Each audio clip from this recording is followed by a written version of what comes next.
ఓం నమో బ్రహ్మాదిభ్యో బ్రహ్మ విద్యా సంప్రదాయకర్తృభ్యో వంశ ఋషిభ్యో మహద్భ్యో నమో గురుభ్యః. బ్రహ్మానందం పరమసుఖదం కేవలం జ్ఞానమూర్తిం ద్వంద్వాతీతం గగన సదృశం తత్వమస్యాదిలక్ష్యం ఏకం నిత్యం విమలమచలం సర్వదీ సాక్షిభూతం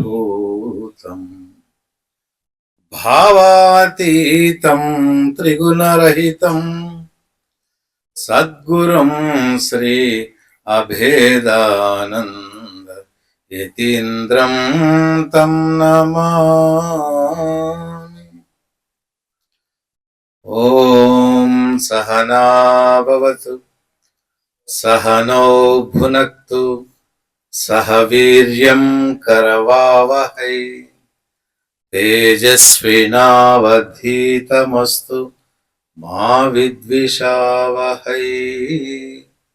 ఓం శాంతి శాంతి శాంతి.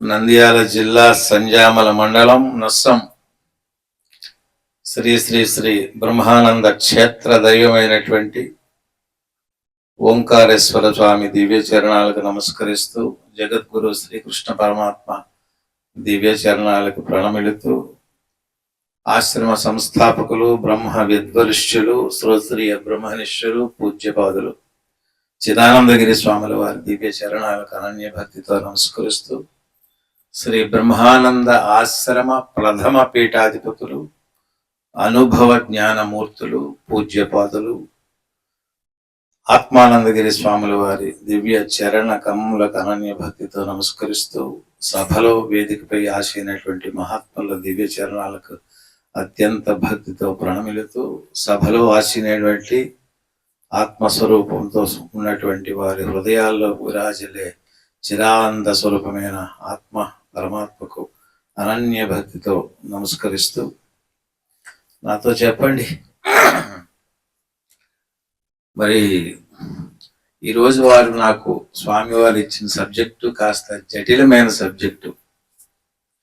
మీరందరూ కూడా కొద్ది సమయం శ్రద్ధగా వింటారు అంటే ఏమీ విడిచిపెట్టకుండా చెప్తాను.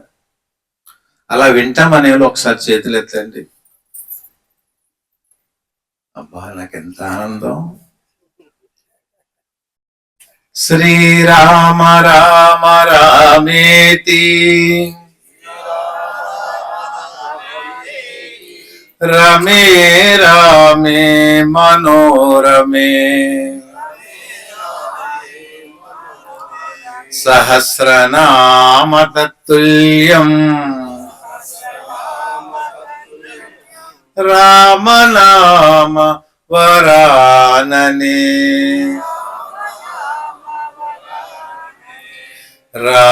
రామనామ వరాననే. రాముని ప్రాణము హనుమన్నా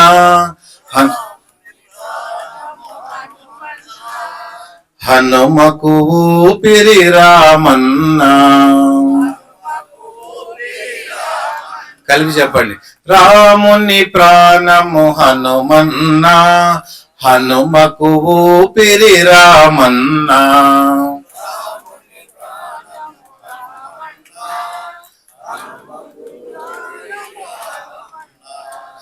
నాకే వినిపించట్లేదు. రాముని ప్రాణము హనుమన్నా హనుమకు ఊపిరి రామన్నా.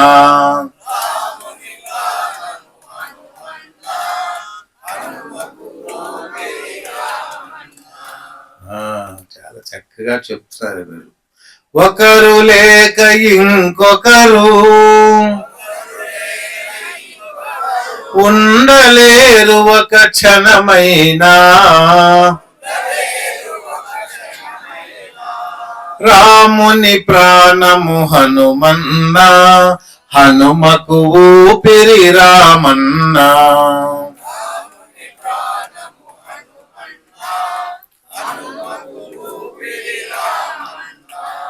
రాముని వంటి రాజే లేడు,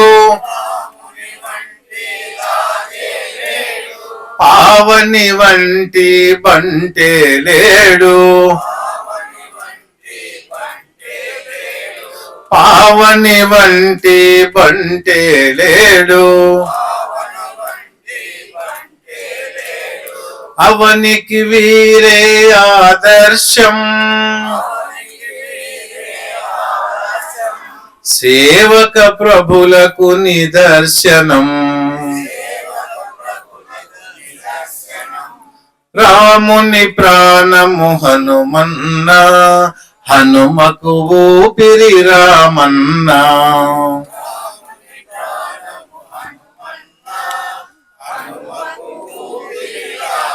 బులో రామచంద్ర భగవానికి, రామ భక్త హనుమానికి, శ్రీ శ్రీ శ్రీ చిదానందపురి స్వాముల వారికి, శ్రీ శ్రీ శ్రీ ఆత్మానందపురి స్వాముల వారికి, సమస్త సాధు సంతనకి, సనాతన ధర్మకి, భారత్ మాతాకి, గంగా మాతాకి, సీతా మాతాకి, గీతా మాతాకి, సమస్త భక్త మండలికి జై శ్రీరామ్. జీవునకు నిజమైన మిత్రుడు ఎవరు? ముందు జీవుడు అనేటువంటి పదం పూజ్య స్వామీజీ వారి పత్రికలో చాలా సందర్భాలు, అంటే ప్రతి ఒక్క సబ్జెక్ట్ లో రాశారు. దానికోసం జీవుడు అంటే ఏమిటి, ఆయన తాలూకా పొడవు ఎంత, ఆయన వెడల్పు ఎంత, ఆయన వయస్సు ఎంత, ఎక్కడ ఉంటాడు, అసలు ఆయన తాలూకా స్వరూపం ఏమిటి, ఆయనకున్నటువంటి పరిమాణం ఏంటని కూడా మనం తెలుసుకుంటూ ముందుకు ప్రయాణం చేద్దాం. ప్రయాణం చేసేటప్పుడు ఏంటంటే భక్తులు వేదాంత సభల్లో భావ సన్యాసమే ఉండాలి. సన్యాసం అంటే వేదిక మీద కూర్చున్న వారని కాదు, సర్వత్రా సర్వే త్యాగభావం ఉన్న వారందరూ కూడా సన్యాసులే. భావ సన్యాసమే ఉండాలి కానీ కర్మ సన్యాసం ఉండకూడదు. అంటే ఉదాహరణకి మీకు చిన్న ఎగ్జాంపుల్తోనే ప్రారంభిస్తున్నాను. ఇద్దరు సాధువులు చక్కగా అనుష్ఠానం చేసుకుంటూ అరణ్య మార్గంలో ప్రయాణం చేస్తున్నారు. వర్షాకాలం, మధ్యలో వాగు ఉంది. వర్షం బాగా పడటం వల్ల వాగు బాగా ఉధృతంగా ప్రవహిస్తుంది. ఆ వాగు చివరన ఒక యువతి దీనంగా కూర్చోయింది పాపం. అందులో ఒక సాధువు, ఏమమ్మా దీనంగా ఉన్నావంటే, అయ్యో స్వామి, వాగు చాలా ఉధృతంగా వెళ్తుంది, నేను వ్యాపారానికని బయటికి వెళ్ళను, తిరిగి ఇంటికి వెళ్ళాలి, మీరు కాస్త పుణ్యం కట్టుకొని ఆ ఒడ్డుకి చేర్చండి అని. వెంటనే ఆ స్వామి రామ్మ అని చెప్పి ఆవిడ్ని భుజాల మీద కూర్చోబెట్టి ఆ నదిలో తన మునిగిపోతూ అవతల ఒడ్డుని తీసుకెళ్లారు. బస్ అయిపోయింది. ఆవిడ కూడా సంతోషంగా నమస్కారం పెట్టి వెళ్ళిపోయింది. వెనక ఇంకో సాధువు ఉన్నాడండి ఆయనతోటి.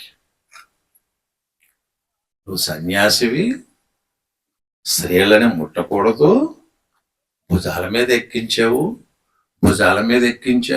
తీసుకెళ్ళావు అని 2 రోజులు సతాయిస్తున్నాడండి. భుజాలు ఎక్కించావే, ముట్టేవే, తీసుకెళ్ళేవే.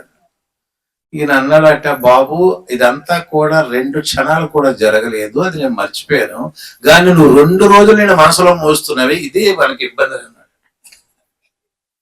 చూసారా, ఏదైనా ఒక కార్యక్రమం చేసేటప్పుడు, ఏదైనా ఒక వినేటప్పుడు జీవితానికి కావలసినటువంటి సందర్భానుసారంగా ఉన్నటువంటి ఆధ్యాత్మిక విద్య విడిచిపెట్టి అనిత్యమైనటువంటి దాన్ని మోసుకుంటూ పోతే ఇక మనసులో ఇంకా ఖాళీ ఏముంటుంది చెప్పండి? నిజమా కాదా?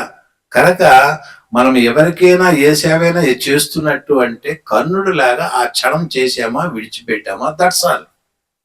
అది మళ్ళీ మొయ్యవలసిన అవసరం మనకు లేదు. స్వామీజీ ఇదే అన్నారు, గిలకవలసిన పని లేదు. 2 రోజులు గిలికాడు పాపం. గిలికి ఉన్నటువంటి విద్వత్ అంతా పోగొట్టుకున్నాడు. ఆయన చిలికాడు 2 నిమిషాల్లోనే. ధర్మబద్ధంగా ఒక తల్లి స్వరూపిని దాటించాడు. ఇటు 2 రోజులు గిలికి అజ్ఞానిగా తయారు. కనుక మనం చేస్తున్న ప్రక్రియ కూడా ఇలాగే ఉంటుంది. కనుక అసలు మానవుడికి స్వావలంబన ఉండాలి, పరాలంబన ఉండకూడదు.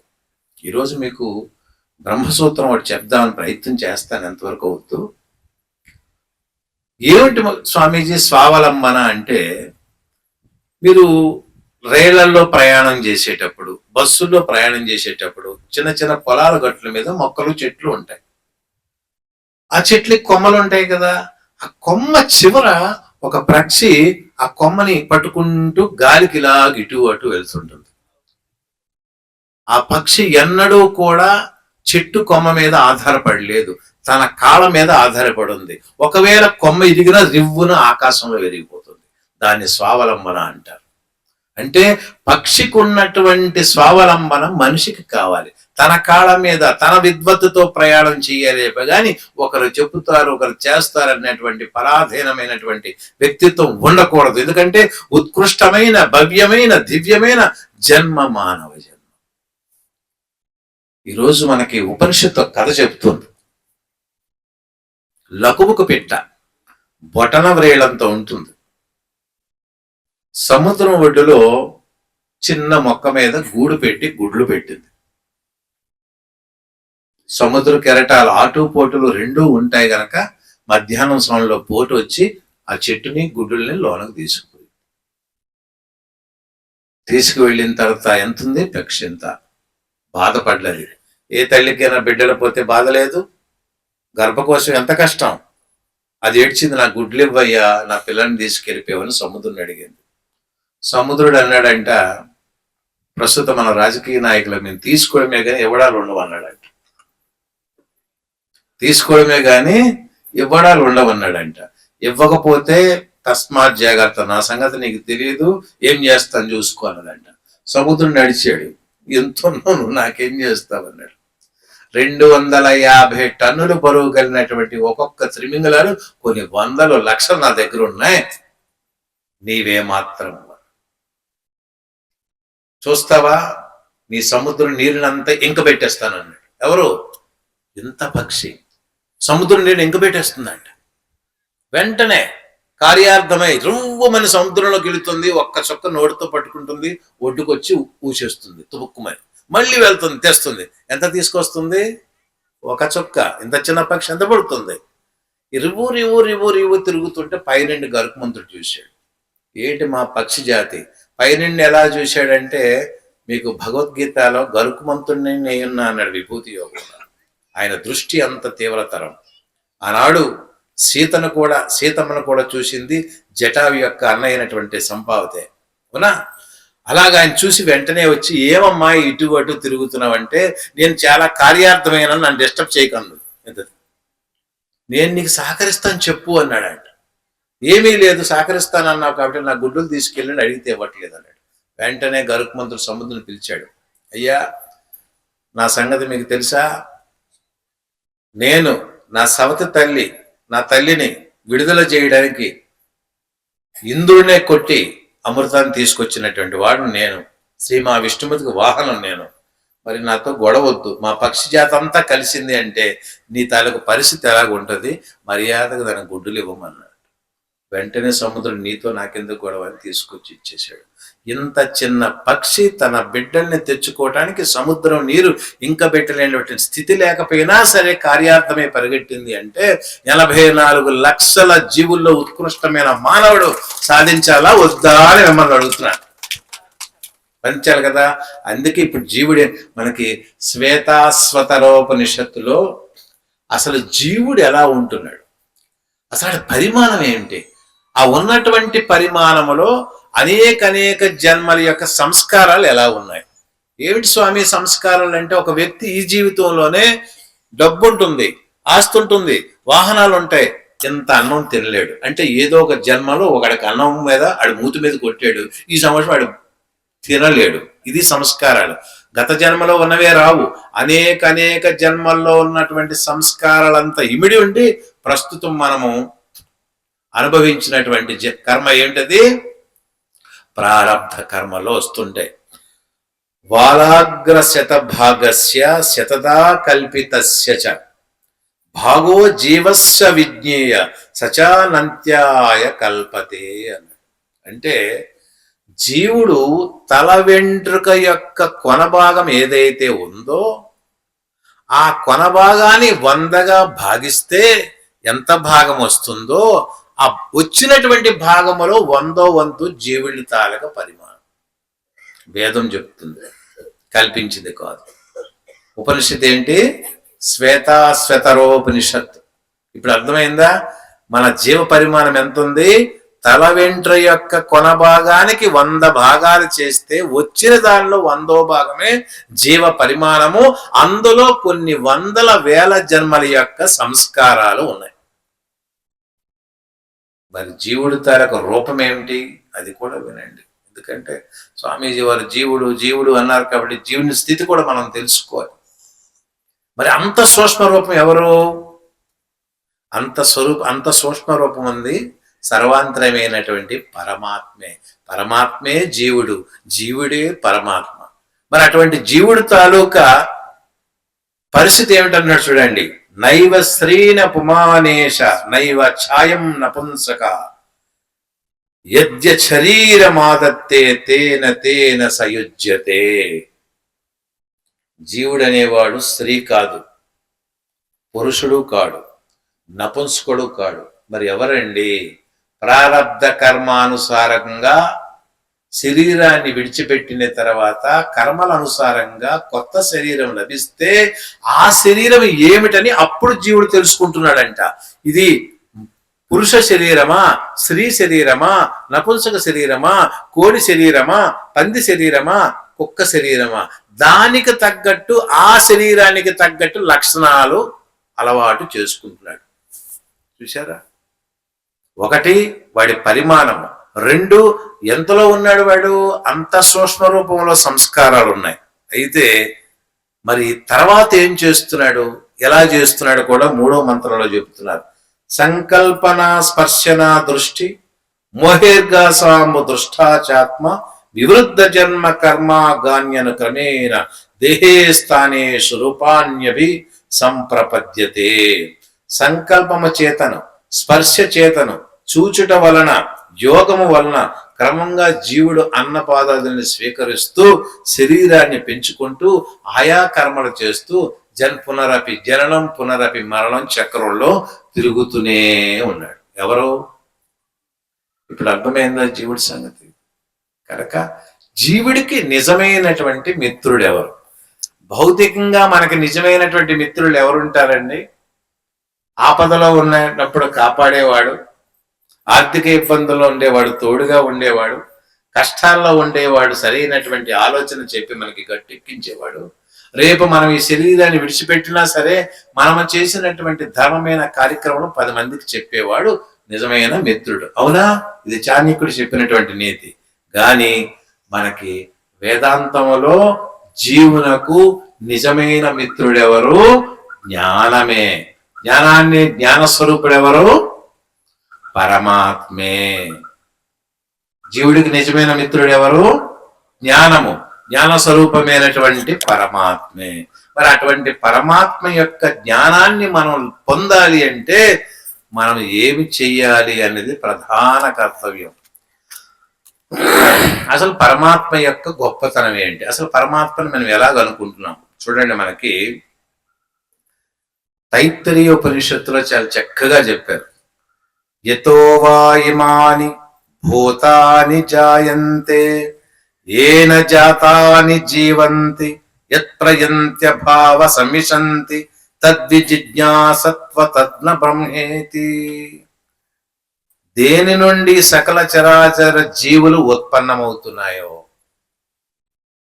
ఎవరి కారణంగా అవి పోషింపబడుతున్నాయో, ఎవరి కారణంగా చివరగా అవి లయమవుతున్నాయో దానికి కారణభూతమైనటువంటి పరమాత్మే తప్ప ఇంకొకటి కాదు ఆ పరబ్రహ్మమే అన్నారు. అంటే ఈ సృష్టిలో ఉన్నటువంటి సకల చరాచర జీవుల్ని జన్మనిచ్చినది, పోషించినది, చివరికి లయం చేసుకుంది ఎవరు? పరమాత్మే. అదే మీకు భగవద్గీతలో విభూతి యోగంలో అహమాత్మా గుడాకేశ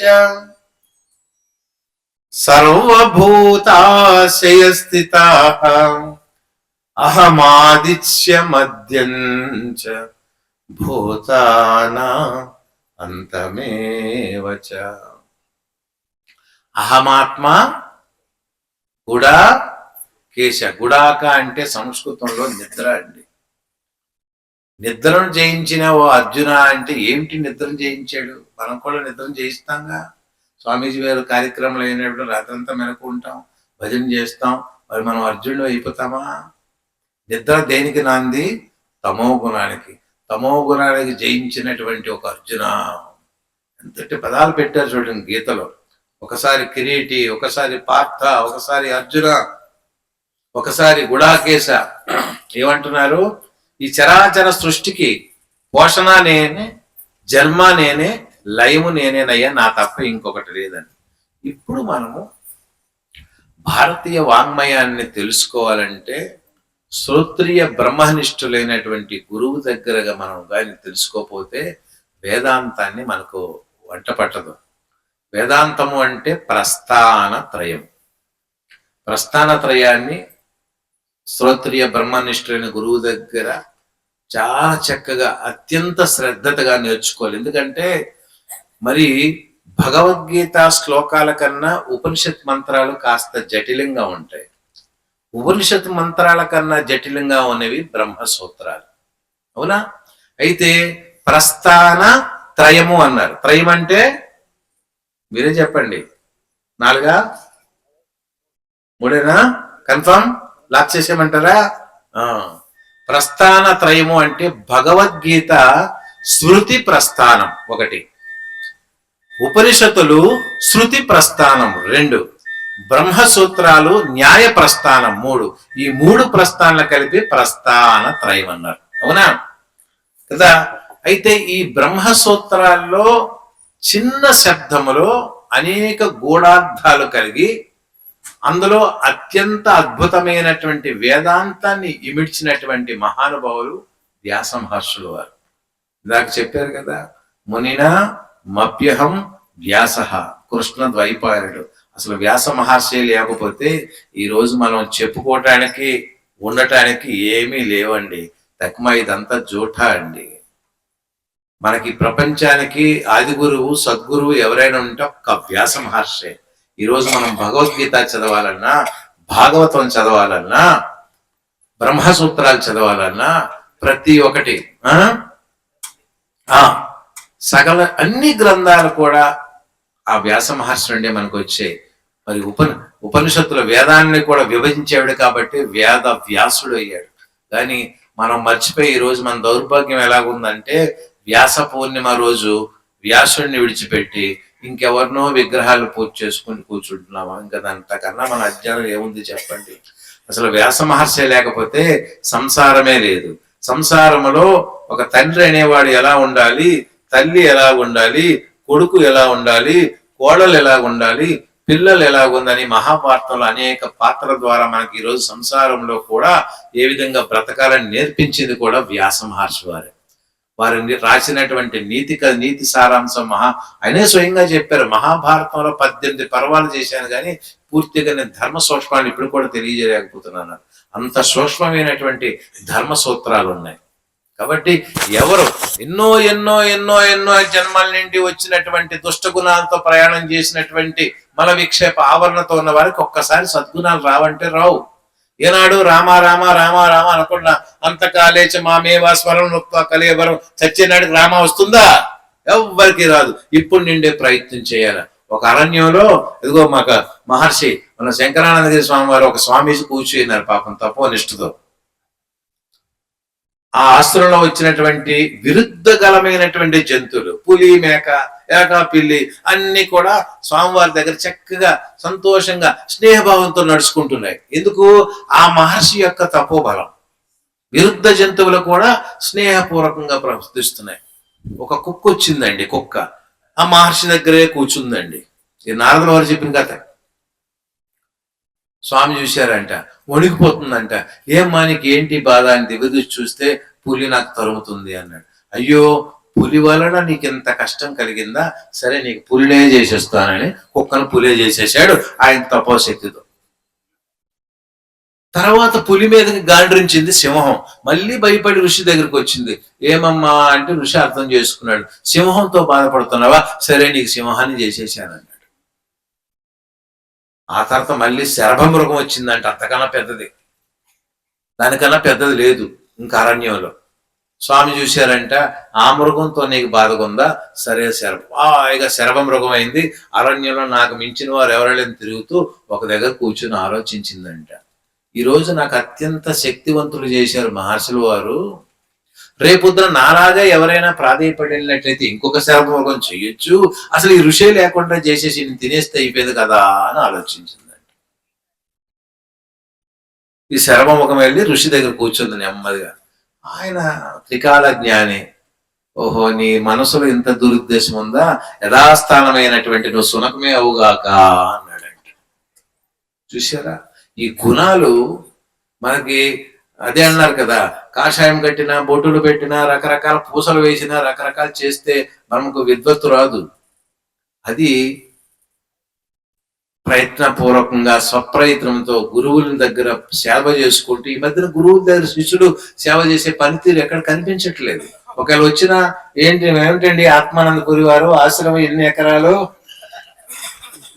బ్యాంక్ బ్యాలెన్స్ ఎంత, మీకేమైనా జబ్బులు ఉన్నాయా, అసలు ఇంకెన్నాళ్ళు ఉంటారు అని అడిగినటువంటి పరిస్థితి ఇప్పుడు వచ్చారు. కానీ గురువు గారికి ఒక 10 ఏళ్ళు ఒక పుష్కరమో సేవ చేసి వారి దగ్గర మన్నన పొంది వారి దగ్గర కీర్తి సంపాదించి దాన్ని కూడా సత్య ధర్మాలతో చేసి ముందుకు తీసుకెళ్ళినటువంటి బ్రహ్మచారులు కరువు అయిపోయారు. అందుకే ఆశ్రమాలన్నీ కూడా ఈరోజు చాలా కష్టంగా ఉన్నాయి.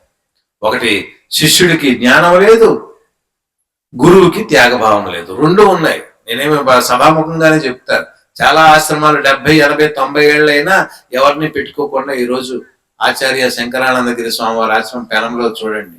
ఆచార్య శంకరానందగిరి స్వామి వారు చాలా గొప్పది. కానీ ఆచార్యులు అనేక గ్రంథాలు రాశారు, త్యాగ భావం లేదు. ఎవరిని పిలిచి ఇవ్వాల, కరోనాలో వెళ్ళిపోయారు.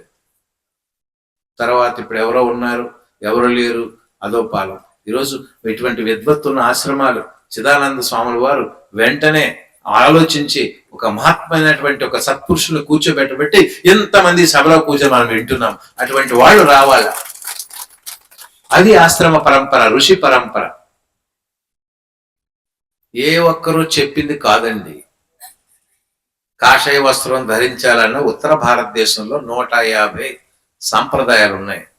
దక్షిణాదిలో శంకర భగవత్పాదులు ఒక 10, పురి, గిరి, ఆనంద, తీర్థ, భారతి, సరస్వతి, సాగర అనేటువంటి ఒక 10 ఉన్నాయి. కానీ ఉత్తర భారతంలో 150 సంప్రదాయాలు ఉన్నాయి. మన రామజన్మలో రాములు ప్రతిష్ఠించేటప్పుడు మేమందరం కల 150 సంప్రదాయాలు కలిసాం. అక్కడ అందరూ ధవల వస్త్రాలు, తెల్లటి వస్త్రాలు వేస్తారు. వాళ్ళు సన్యాసులే, వారి వారి ఆచారాలు. అనాదిగా ఋషి పరంపర అండి. ఎవరు మధ్యలో ఎవరు స్థాపిస్తారండి? ఇవన్నీ లేదు. మేమందరము కూడా, మీరు కూడా ఋషి సంతానమే, మేము ఋషి సంతానమే. ఋషి సంతానం అనేది అనాదిగా నిండి వస్తుంది. వస్త్రం అంటారా, ఇది జ్ఞానానికి ప్రతీక, అంతే, దట్స్ ఆల్. కాషాయం అంటే ఎరుపు అని చెప్పాను, ప్రకాశం అని చెప్పాను, జ్ఞానానికి ప్రతీక. ఒక సత్యానికి, ధర్మానికి, న్యాయానికి, జ్ఞానానికి ఒక ప్రతీక.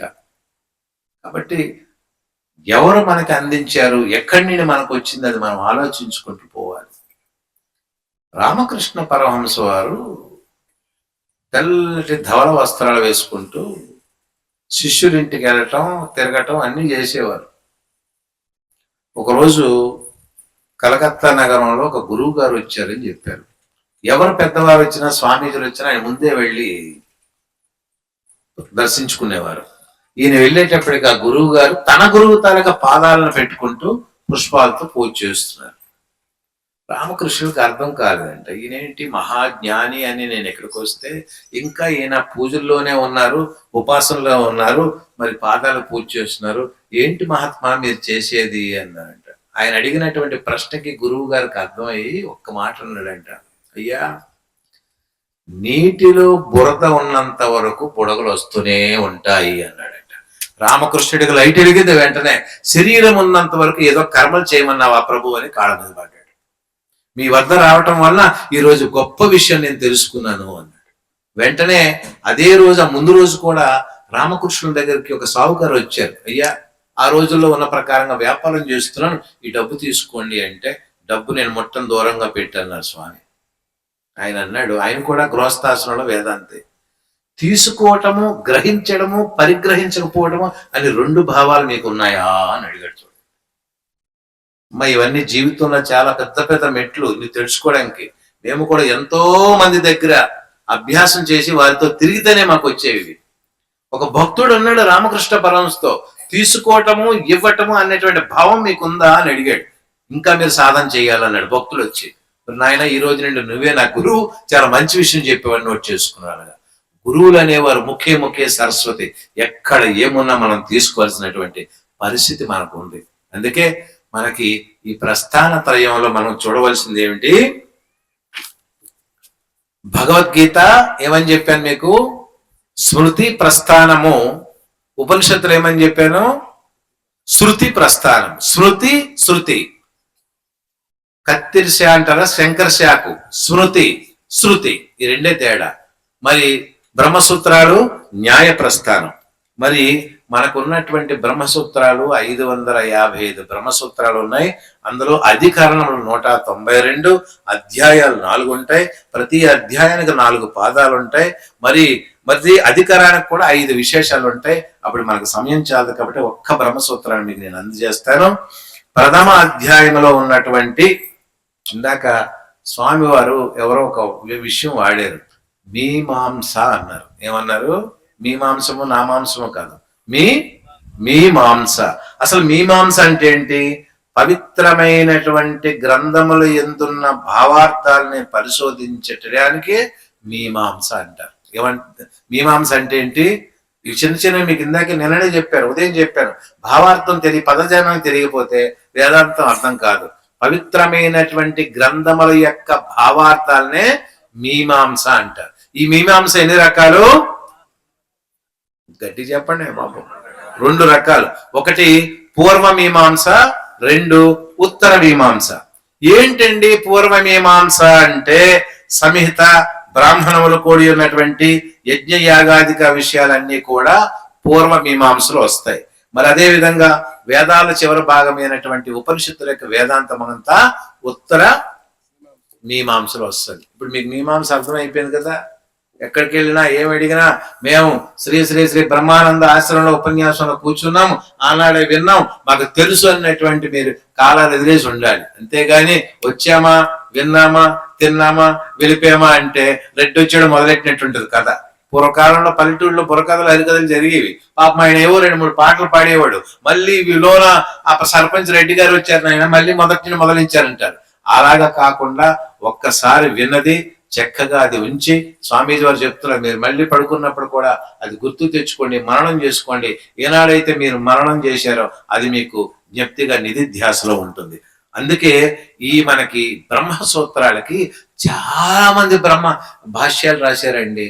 శంకరాచార్యులు వారు రాశారు, మధ్వాచార్యులు రాశారు, రామానుజాచార్యులు రాశారు, నింబార్కాచార్యులు చేశారు, వల్లభాచార్యులు రాశారు. వారితో పాటు కొంతమంది ఇంకా అంతా కలిపి 14 మంది భాష్యాలు రాసుకొని కూర్చున్నారు. కానీ అందులో అతి ఉత్తమమైనటువంటిది, వేదానికి దగ్గరగా ఉన్నటువంటిది, భగవద్గీతకు దగ్గరగా ఉన్నటువంటి ప్రస్తావన భాష్యం రాసింది ఆది శంకరాచార్యుల వారని బ్రహ్మజ్ఞులందరూ ఒప్పుకున్నారు. నేను అనేది మాత్రం కాదు.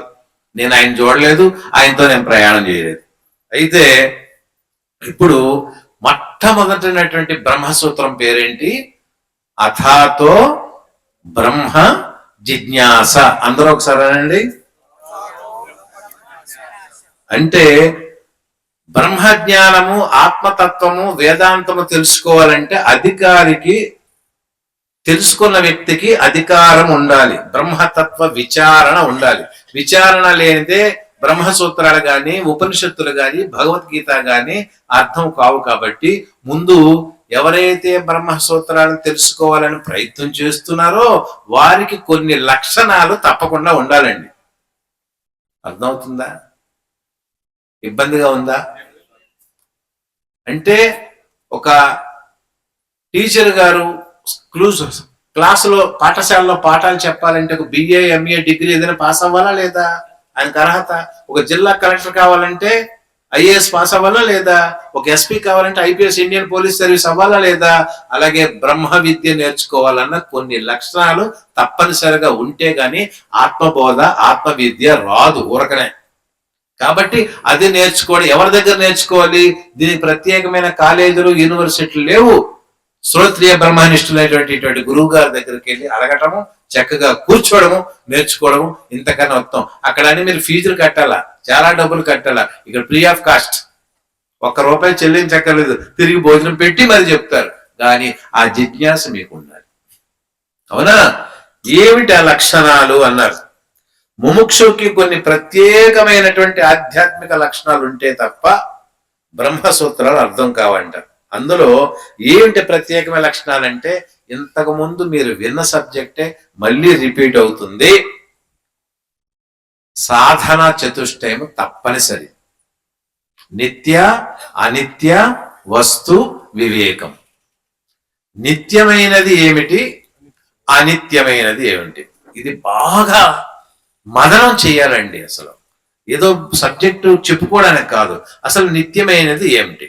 ఇందాక మనం చెప్పుకున్నాం కదా, జీవుడికి నిజమైన మిత్రుడు ఎవరు? జ్ఞానము. ఆ జ్ఞానం కోసమే మాట్లాడుతున్నాం. ఆ జ్ఞాన స్వరూపుడే పరమాత్మ. సబ్జెక్ట్ డివైడేషన్ నేను వెళ్ళాం. మా గురువు గారు మీ అందరు ఇక్కడ ఉన్నటువంటి వేదిక మీద ఉన్నట్టు స్వామీజీల యొక్క దివ్య శుభాశిషులతో నేరుగా దానికే వెళ్తాను. ఎందుకంటే ఇక్కడ కూర్చున్న వాళ్ళందరూ కూడా ముఖ్య సరస్వతులే. నేను ఒక్కసారి చెప్తున్నానేమో కానీ మీరు కొన్ని వందల వేల ఉపన్యాసాలు వినుంటారు. ఇంకా చెప్పాలంటే ఇక్కడ ఉన్న వాళ్ళందరికన్నా నేను చిన్న వయసు ఏమో ఈ ఇద్దరు కుర్రాళ్ళు తప్ప అనిపిస్తుంది. కాబట్టి అందరూ కూడా మహానుభావులే. కాబట్టి ఎన్నో దగ్గర వినుంటారు. ఇక్కడ జాగ్రత్తగా ఒకసారి విన్నారంటే జీవితంలో ఇంకొకసారి మనం మర్చిపోవడానికి అవకాశం ఉండదు. ఏమిటిది? నిత్య వస్తు వివేకము. వివేకము అంటే దాని యందు ఉన్నటువంటి జ్ఞానం. నిత్యమైనది ఏమిది, అనిత్యమైనది ఏమిది, నేతి నా ఇతి అని ఏ విధంగా అయితే ప్రయాణం చేయాల. అసలు ఏమిటి నిత్య అనిత్య వస్తు వివేకం? ఎవరికి కావాలి? మనసుతో ఆలోచించాలి. మనసే కదా ప్రధానంగా. మన ఏవ మనుష్యానం కారణం బంధమోక్షయో. ఈ మనసు ద్వారాన అసలు నిత్యమైన వస్తువు ఏది, ఎప్పుడూ ఉన్నటువంటి వస్తువు ఏది, లేని వస్తువు ఏదని విచారణ చేయాలండి. అదే నిత్య అనిత్య వస్తు వివేకం. ఇప్పుడు మన మనసు ఎక్కడికి ప్రయాణం చేస్తుందో మనం గుర్తుంచుకోవాలి. నౌకాగ్ర కాక శిఖరం. నౌకాగ్ర కాక విన్నారు కదా, శిఖరం. ఒక కాకి విశాఖపట్నం పోర్టులో షిప్పులు వస్తుంటాయి కదా, ఇటు ఒక షిప్ చాలా పెద్దది, హాయిగా జెండా మీద వాడింది. దానికి తెలియదు షిప్ కదిలినట్టు, మహాసముద్రంలోకి వెళ్ళిపోయింది. మా నాయనో షిప్ కదిలిందా అని చెప్పి వెంటనే ఎగడం ప్రారంభించింది. తూర్పు వైపు అంతా సముద్రమే, దక్షిణ వైపు అంతా సముద్రమే. అన్ని దిక్కులు ఎగిరి అలసిపోయి చివరికి నౌక మీదకే వచ్చింది. మనసు ఎటు పరిగెట్టని దాన్ని స్థిరత్వం చేసుకోన్నటువంటి క్వశ్చన్ ఇక్కడికి వచ్చింది. కాబట్టి నిత్య అనిత్యం అంటే మనసు ఎక్కడికి ప్రయాణం చేస్తుందో ముందు గుర్తించాలి. మీ మనసు ఎక్కడ ప్రయాణం చేస్తుంది చెప్పండి, మీరే చెప్పండి. ఒకటి, ఇంతసేపు ఇక్కడ ఉన్నాం, ఇంటి దగ్గర మా ఆవిడ ఏం చేస్తుంటుందో, సమయానికి మందులు వేసుకుందో లేదో, అవునా కాదా, నిజమా కాదా? భర్త గారికి మొన్నే ఆపరేషన్ అయింది, మందులు వాడుతున్నాడో లేదో, పిల్లవాళ్ళకి వివాహం చేసాం, హైదరాబాద్ లో ఉన్నారు, శుభ్రంగా అల్లుడు చూసుకుంటున్నాడో లేదో, మొన్నే ఒక సైట్ ఒక దగ్గర కొన్నాం హైదరాబాద్ లో, ఫెన్సింగ్ పెట్టలేదు, ఎవడ ఆక్రమిస్తాడో లేదో. ఏ శుభకార్యంకి వెళ్ళినా అందరూ మెడలో బంగారాలు వేసుకొస్తున్నారు, మన మెడలో లేవు, చేయించుకుంటే బాగుందో లేదో. నేను ఇది సబ్జెక్టే చెప్తున్నానండి. మనస్సు ప్రయాణం చేస్తుంది బంధు బాంధవ్యాల మీద, ఆభరణాల మీద, ఆస్తుల మీద, ప్రాపర్టీస్ మీద, మన బంధువుల మీద, పదవుల మీద. ఇంతకన్నా ఇంకెక్కడికైనా ప్రయాణం చేస్తుందో పని చెప్పండి. ఒకవేళ నిజంగా ఇవి కాకుండా వేరే ప్రయాణం చేస్తే ఈరోజు మీరు ఇక్కడ ఉండే ఉండరు, మేము ఎప్పుడు ముక్తి అయిపోయింది. ఇవే కదా ప్రయాణం చేస్తుంది, అవునా కాదా? అప్పుడు మీరు నిర్ధారణ చేసుకోవాలి, నా మనసు నా భార్య మీదకి ప్రయాణం చేస్తుంది. భార్య నిత్యమైందా కాదా? ఎప్పుడూ ఉన్న వస్తువా కాదా? కాదు. కాబట్టి ఇక్కడతో ఆగకూడదు. భర్త, పిల్లలు, ప్రాపర్టీ, ఇల్లు, ఈ భూమి మీద ఉన్నటువంటి చీమ మొదలు బ్రహ్మ పర్యంతం వరకు కూడా అన్ని కలిసిపోవలసిందే. అందుకే అంటున్నారు యోగ వాసిష్టంలో, సంతి రమ్యత రాద్రమ్యా సుస్థిరాదపి సుస్థిర చింత పర్యవసనేయం పదార్థ శ్రీ కిమీహసి అన్నాడు యోగ వాసిష్టంలో వశిష్ఠ మహర్షి. రామచంద్ర, రాజ్యాన్ని పరిపాలించే ముందు నువ్వు తెలుసుకో, ఈ ప్రపంచములో సంతి రమ్యత రాద్రమ్య, ఈ ప్రపంచంలో చరాచర సృష్టిలో ప్రతివి కొన్ని వస్తువులు కొంతకాలము, మరికొన్ని వస్తువులు దీర్ఘకాలం, మరికొన్ని వస్తువులు అతి దీర్ఘకాలం ఉంటాయి. చివరికి కాల గర్భంలో కలిసిపోవలసిందే. మన ఇంట్లో కుక్కలు పిల్లులు ఉంటాయా? ఒక 10 ఏళ్ళలో 5 ఏళ్ళలో కాలగర్భంలో కలిసిపోతున్నాయి. మానవుడు కలియుగ అభిప్రాయం 70, 80, 90, 100 కాలగర్భంలో కలిసిపోతున్నారు. ఆ తర్వాత కొన్ని వస్తువులు, లోహంతో తయారు చేసిన ఇళ్ళు, బంగ్లాలు, అవి కూడా గవర్నమెంట్ వారు నోటీస్ ఇస్తారు, మీ బంగ్లాకు 100 ఏళ్ళు అయింది, ఎరగొట్టి మళ్ళీ కట్టండి. అది కాలగర్భం. చివరికి చెరువులు, మహాసముద్రాలు, పృథ్వీ కూడా ప్రళయంలో కలిసిపోతుంది. అందుకే ప్రళయంలో కాలగర్భములో కలిసిపోయినటువంటి వస్తువులు ప్రపంచమంతా ఉన్నాయి. మరి కాలగర్భములో కలిసిపోయిన వస్తువు మీద మమకారం పెట్టుకున్నావు అంటే బంధానికి లోనవుతుంది. అర్థమైందా? ఇంట్లో పిల్లలు ఉన్నారు, వీడే నా సర్వస్వం, వీడే నా సర్వస్వం అని మమకారం, వ్యామోహం పెంచుకుంటే అటు రేపు ఉండడు. ఏంటి పరిస్థితి? లేని వస్తువు కోసం మోహం ఎందుకు? అందుకే నిన్నటి నుండి చెప్తున్నాం వేదాంత సభల్లో, సంసారాన్ని ఇక్కడ పెట్టుకోండి, భగవంతుడిని ఇక్కడ పెట్టుకోండి కదా. కాబట్టి ఇక్కడ మనం ప్రయాణం చేయవలసింది ఏంటి? మనసు ఎక్కడెక్కడికైతే ప్రయాణం చేస్తుందో అవి శాశ్వతమైన పదార్థాల, వస్తువుల కాదాన్ని నిర్ధారణ చేసుకొని, ఇవన్నీ కూడా శాశ్వతం కాదు కాబట్టి, పరమాత్మ ఒక్కడే శాశ్వతం కాబట్టి దాని యందు ప్రయాణం చేయాలని నిత్య అనిత్య వస్తు వివేకం తెలుసుకోవాలి. ఆ విధంగా తెలుసుకోకపోతే మనకు వైరాగ్యానికి దగ్గరకు వచ్చినట్టు లేదు. రెండోది ఏంటి? ఇహ ఆముత్ర ఫలభోగ విరాగం. ఇహము అంటే ఇక్కడ, ఆము అంటే స్వర్గలోకం. ఇక్కడ గాని అక్కడ గాని భోగాల మీద ఆసక్తి ఉండకూడదు అన్నారు. అసలు ఈ భోగాలు అనేవి మానవునికి విషయాల వైపు నడిపిస్తాయి. ఇప్పుడు ఏదో సమాజంలో ఒక స్వామివారి కారు కనిపిస్తుంది, సుమో వచ్చి, అది ఇన్నోవా. ఇప్పుడు ఆ ఇన్నోవా ఉంది, రేపు ఇన్నోవా కన్నా మంచి బండి వచ్చింది అనుకోండి, అప్పుడు ఏమనిపిస్తుంది? అది తీసుకుంటే బాగున్ను అనిపిస్తుంది. మరొక ఏడాది పోయిన తర్వాత ఇంకోటి వస్తుంది.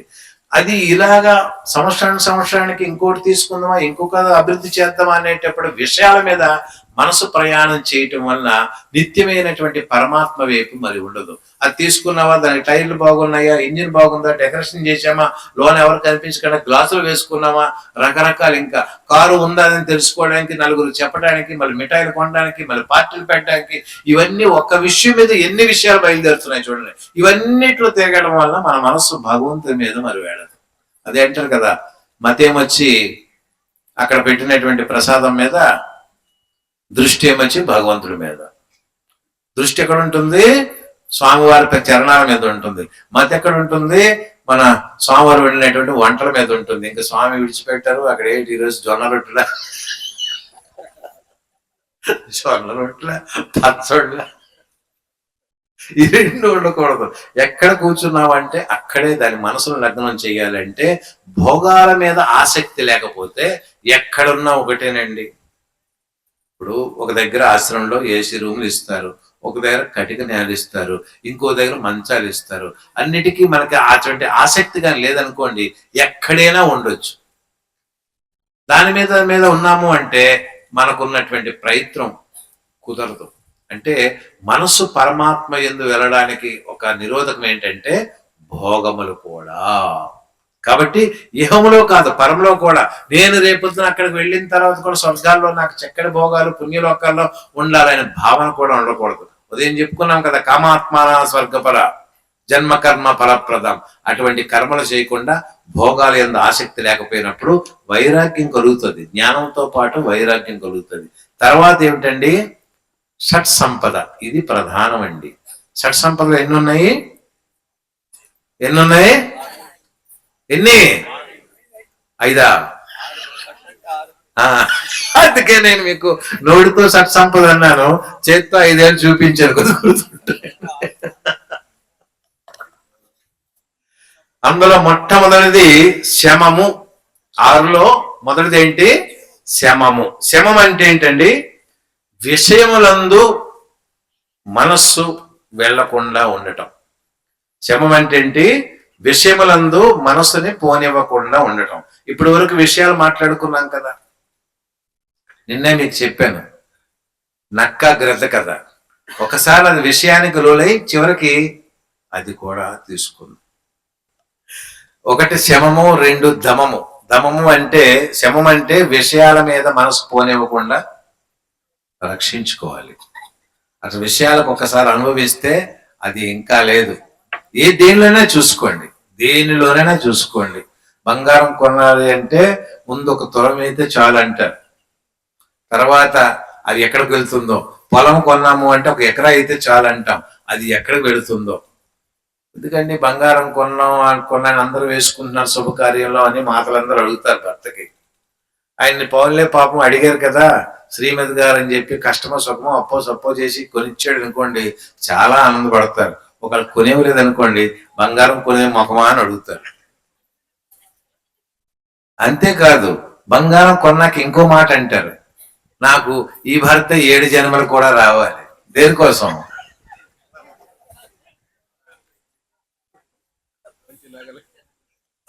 7 జన్మలు. మరి 7 జన్మలు కోరేటప్పుడు కనీసం ఈ జన్మలోనే నీ భర్త చెప్పి నువ్వు వెళ్తున్నావా? నిన్ను చెప్పి నీ భర్త వెళ్తున్నాడా? ఆయన చెప్పకుండా నువ్వు వెళ్ళిపోతావు, మీరు చెప్పకుండా ఆయన వెళ్ళిపోతాడు. నీకు 7 జన్మలు కావాలా నగలన్నట్లుంటే? లేకపోతే ఈ ముఖం ఎప్పుడైనా బంగారం కొన్న ముఖమే. అలాగా అటువంటి విషయాల మీద వెళ్లకుండా. 2వది దమము.